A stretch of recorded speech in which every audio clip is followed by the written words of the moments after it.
ఒక్కసారి కొమ్మూరి గోల్డ్ కి కాల్ చేయండి. తాకట్లో ఉన్న మీ బంగారాన్ని విడిపించి మార్కెట్ ప్రైస్ కి వాళ్ళు కొనుక్కుని మిగతా డబ్బులు మీకు ఇచ్చేస్తారు. జార్ఖండ్లోని ఛత్రా జిల్లాలో ఎయిర్ అంబులెన్స్ కుప్పకూలిపోయింది. ఈ ఘటనలో అందులోని ఉన్న వారంతా ప్రాణాలు కోల్పోయారు. ఎయిర్ అంబులెన్స్ టేక్ ఆఫ్ అయిన కొద్దిసేపటికి ఏటీసీతో సంబంధాలు కోల్పోయింది. విజువల్స్ లో చూసుకోవచ్చు మనం. ఫలితంగా ప్రమాదం జరిగినట్టు తెలుస్తుంది. సో ఇంతకీ జార్ఖండ్ నుంచి ఢిల్లీకి ఎయిర్ అంబులెన్స్ ఎందుకు వెళ్తుంది?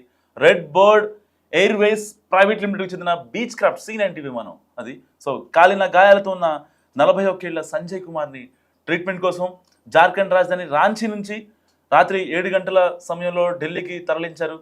ఎయిర్ అంబులెన్స్ టేక్ ఆఫ్ అయిన 23 నిమిషాల తర్వాత అది రాడార్తో సంబంధాన్ని కోల్పోయింది. ఛత్రా జిల్లా సిమారియా వద్ద అటవీ ప్రాంతంలో ఒక్కసారిగా ఈ విమానం కుప్పకూలింది. ఈ ప్రమాదంలో విమానంలో ఉన్న 7గురు కూడా తమ ప్రాణాలను కోల్పోయారు. సరిగ్గా రాత్రి 10 గంటలకు ఈ విమానం ఢిల్లీ చేరుకోవాల్సి ఉండగా అంతలోనే ఊహించని ఘటన చోటు చేసుకుంది. ఎయిర్ అంబులెన్స్లో పేషెంట్తో పాటు డాక్టర్, ఇంకా పారామెడికల్ సిబ్బంది, 2 హెల్పర్స్ అండ్ 2 పైలట్లు ఉన్నారు. సో వీరంతా ప్రాణాలు కోల్పోయినట్లు DGCA తెలుపుతోంది. సో ఎయిర్ అంబులెన్స్లో 7గురు మృతి చెందిన ఘటన నిజంగా దేశవ్యాప్తంగా కలిచివేస్తోంది. ఎయిర్ అంబులెన్స్లో పేషెంట్ 41 ఏళ్ల సంజయ్ కుమార్ కూడా ఉన్నాడు. డాక్టర్ వికాస్ కుమార్ గుప్తా, ఇంకా పారామెడికల్ సిబ్బంది నవీన్ కుమార్ మిశ్రా, పేషెంట్స్ సహాయకుల అర్చనాదేవి, ధృవ్ కుమార్ అండ్ 2 పైలట్లు captain Vivek Vikas Bhagat and co pilot Sabraj Singh గా గుర్తించారు. సో పౌర విమానయాన శాఖ డైరెక్టరేట్ జనరల్ సమాచారం మేరకు వారణాసికి ఆగ్నేయంగా దాదాపు 100 నాటికల్ మైల్స్ దూరంలో రాత్రి 7 గంటల 30 నిమిషాలకు ఆ విమానానికి రాడార్ సంబంధాన్ని కోల్పోయింది. ఏటీసీ నుంచి ఎంత ప్రయత్నించినా విమానం నుంచి సిగ్నల్ రావట్లేదు. సో లతేహార్ జిల్లాలోని చాంద్వా ప్రాంతానికి చెందిన 41 ఏళ్ల సంజయ్ కుమార్ 65% కాలిన గాయాలతో బాధపడుతున్నాడు. ఇంకా దేవికా హాస్పిటల్లో చేరిన కుమార్ పరిస్థితి విషమంగా ఉండడంతో ఫిబ్రవరి 16న దేవ్ కమల్ హాస్పిటల్లో ఆయన జాయిన్ అయ్యాడు. అయితే అధునాతన చికిత్స కోసం ఆయన్ని ఢిల్లీలోని ఒక హాస్పిటల్కి తరలించాలని కుటుంబం డెసిషన్ తీసుకుంది. హాస్పిటల్ నుంచి సోమవారం సాయంత్రం, అంటే నిన్న సాయంత్రం 4 గంటల 30 నిమిషాల సమయంలో డిశ్చార్జ్ అయిన కుమార్ అక్కడి నుంచి ఎయిర్పోర్ట్కి వెళ్ళారు. అంతలోనే అనుకోని ఘటన చోటు చేసుకుంది. అందరూ అనంతలోకాలకు వెళ్ళిపోయారు. నిజంగా అంటే ఒక రకంగా ఫ్లైట్ ప్రమాదాలు ఎప్పుడు ఎలా చేస్తున్నా అర్థం కాని పరిస్థితి. సరిగ్గా ఒక నెల క్రితమే మహారాష్ట్ర డిప్యూటీ సీఎం చనిపోయారు. VSR అనే సంస్థకు చెందిన air bus so technical failures అవడంతో ఒక్కసారిగా ఎయిర్పోర్ట్ బారామతి ఎయిర్పోర్ట్ దగ్గరికి వచ్చి కూలిపోయింది. ఆ ఘటన మర్చిపోకముందే మరొక ఎయిర్ బస్ పేషెంట్ని తీసుకెళ్తున్నటువంటి ఎయిర్ బస్ ఏదైతే ఉందో అది ఒక్కసారిగా కూలిపోవడం, దాంట్లో వాళ్ళ హెల్పర్స్ అండ్ ఇటు పైలట్లు కావచ్చు, ఆ యొక్క పేషెంట్కి నిజంగా అధునాతన చికిత్స అంటే ఒక ట్రీట్మెంట్, నెక్స్ట్ లెవెల్ ట్రీట్మెంట్ ఇవ్వడం కోసమే అతన్ని ఢిల్లీ తీసుకెళ్తున్న టైంలో రాంచీ నుంచి ఢిల్లీ వెళ్ళాలి. సో ఢిల్లీ ఎయిమ్స్ హాస్పిటల్కి అతను తరలిస్తున్నారు. అతను అప్పటికే 70% కాలిన గాయాలు.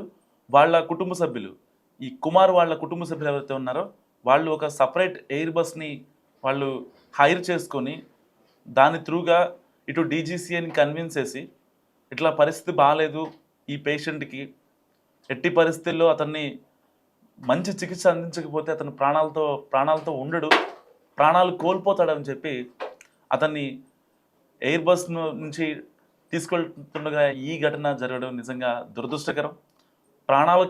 ప్రాణాలని కాపాడుకోవడానికి వెళ్తుంటే ప్రాణాలైపోయాయి ఈ ఘటనలో.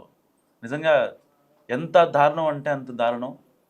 అంటే ఒక రకంగా విమాన ప్రమాదాలు ఒక్కొక్కరిని ఎంత భయపెడుతున్నాయంటే, సేఫ్గా వెళ్తాము కాసేపట్లో, ఇంకొక హాఫ్ అన్ అవర్లో రీచ్ అయిపోయేవాళ్ళు. కరెక్ట్గా ఢిల్లీ ఎయిర్పోర్ట్లో ఈ యొక్క ఫ్లైట్ అక్కడ ల్యాండ్ అయ్యేది. సో వెంటనే ఆ 70% గాయాలతో ఉన్నటువంటి వ్యక్తిని వెంటనే ఢిల్లీ ఎయిమ్స్ హాస్పిటల్కి తరలించేవాళ్ళు. సో ఇదంతా చకచకా జరిగిపోయాయి. అతని ప్రాణాలతో ఉండేవాడు. సో ఒక రకంగా అంటే వాళ్ళ కుటుంబ సభ్యులు ఇప్పుడు ఆలోచిస్తున్నారేమో, రాంచీలోనే ఉంటే బాగుండేది, తన ప్రాణాలతో ఉండేవాడు, ఇంకొక 15 డేస్ అయినా 20 డేస్ అయినా 1 మంత్ అయినా అతను ప్రాణాలతో ఉండేవాడేమో నిజంగా. సో ఇలాంటి ఘటనలు 1 కాదు 2 కాదు మనం చూస్తూనే ఉన్నాం. గత last year Ahmedabad air India flight accident అయ్యి 220 మంది స్పాట్ డెడ్ అయిన ఘటన మర్చిపోకముందే ఇలాంటి టెక్నికల్ ఫెయిల్యూర్స్ కావచ్చు, ఇంజన్లోకి ఫ్యూయల్ సరిగా వెళ్ళకపోవడం కావచ్చు. And not only air India spies jet, ఇప్పుడు ఏదైతే విఐపీస్ యూజ్ చేసే ఈ యొక్క చార్టర్ జెట్స్ ఉంటాయో వాటిలో కూడా ఏదో ఒక టెక్నికల్ ఫెయిల్యూర్స్. మన డిప్యూటీ సీఎం వెళ్ళింది కూడా అదే కదా, విఎస్ఆర్ సంబంధించిన ఒక సంస్థ సంబంధించిన ఎయిర్ బస్.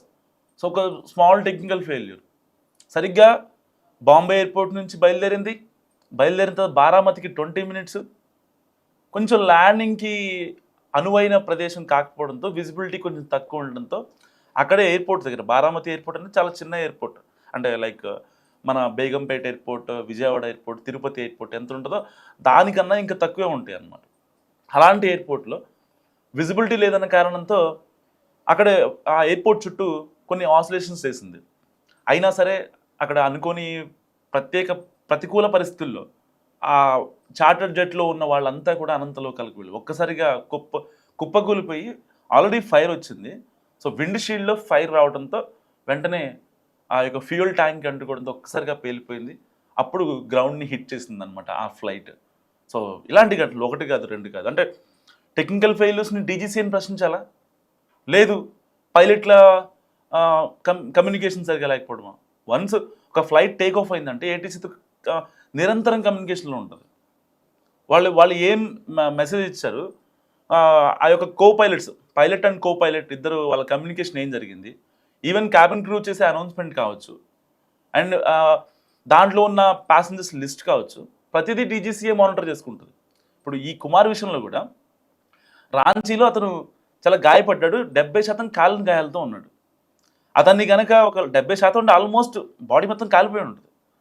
సో అతన్ని కనుక ఢిల్లీ హాస్పిటల్లో జాయిన్ చేయలేకపోతే అక్కడ రాంచీలో ఉన్న ప్రభుత్వ ఆసుపత్రులు కావచ్చు, ప్రైవేట్ హాస్పిటల్ కావచ్చు, సో ఇలాంటివి అక్కడ అతనికి ట్రీట్మెంట్ సరిగా అందలేని సిచ్యువేషన్.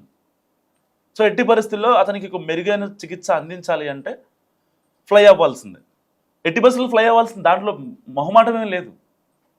సో ఒకవేళ ఫ్లై అవ్వలేని సిచ్యువేషన్ ఏమన్నా ఉంది అంటే సో వాళ్ళు ఆర్థికంగా వాళ్ళు భరించగలరు, అందుకోసమే ఎయిర్ బస్ని హైర్ చేసుకున్నారు, దాని త్రూగా అయ్యే ఖర్చును మొత్తం భరిస్తామని చెప్పారు. కానీ అనుకోని ఘటన ఇలా అశోక్ కుమార్ ఫ్యామిలీలో ఇంత విషాదంని ముంచుతుందని ఎవరు ఎక్స్పెక్ట్ చేయలేని పరిస్థితి. అంటే అంతే కదా, ఒక రకంగా ప్రాణాలు కాపాడుకుందాం అని వాళ్ళు వెళ్తుంటే ప్రాణాలే పోయాయి ఇక్కడ. సో ఈ రాంచీ ఘటన గురించి మీరేమనుకుంటున్నారు? మస్తు కామెంట్ చేయండి. చూస్తున్నాండి మనం టీవీ.